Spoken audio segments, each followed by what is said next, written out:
PolitiChicks. Meet the PolitiChicks. Meet the PolitiChicks. This is where the political action lives. Go get your political fix from the PolitiChicks. Andrew Breitbart, working with Matt Drudge on the Drudge Report at the time, and he had his own news aggregate site, but it was before Big Hollywood, it was before everything. He went and talked to the young Republicans in Berkeley, and he said, how many here want to make a difference? Let's just do it right now. How many here want to make a difference in this country? How many here want to go to Washington and make a difference? All right, because you guys get it already.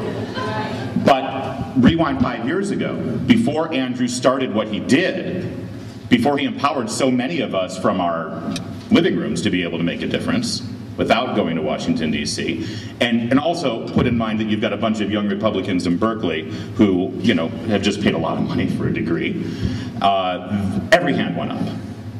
And he said, you're all idiots. You go to Washington, you'll be ruined. You really want to make a difference? Come to Hollywood. If you remember right, 3 days before, President Obama suddenly stopped being a bigot and said that he was in favor of same-sex marriage. And let's not forget, up until that moment, our president was a bigot. Joe Biden was on Meet the Press, right? Remember this. And it was a nightmare for the administration, apparently. However, he said something, actually, accidentally, that was brilliant. He said that the most important thing over the last 10 years that has educated America about this subject was will and grace. I know, it's stupid to say that on Meet the Press, but you know what? It's true. Now, frankly, I think it goes back to Mr. Smithers on The Simpsons and Paul Lynde in the center square, but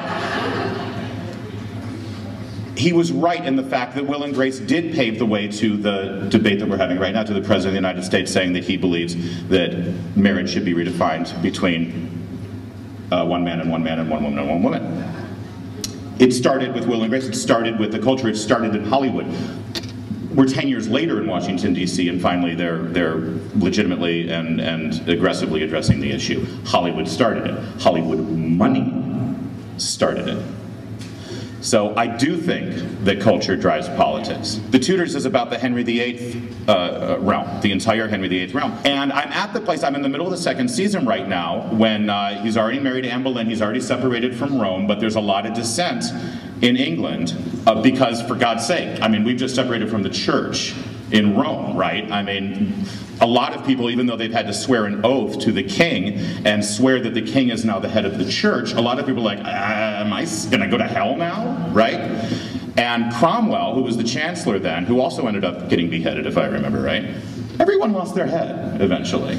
Cromwell went to the king and he said, we have a problem here, we need to educate everybody, we need to teach them that the papacy and Rome is evil and that you are, by God's anointing, the head of the church in England. And the king says, how do you propose we do that? And he looked at him and he said, through plays. And that's what they did.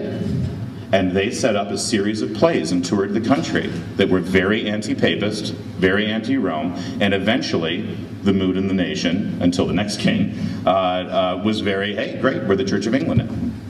Don't tell me that culture doesn't drive politics. Culture was here way before politics ever existed, and it will continue to.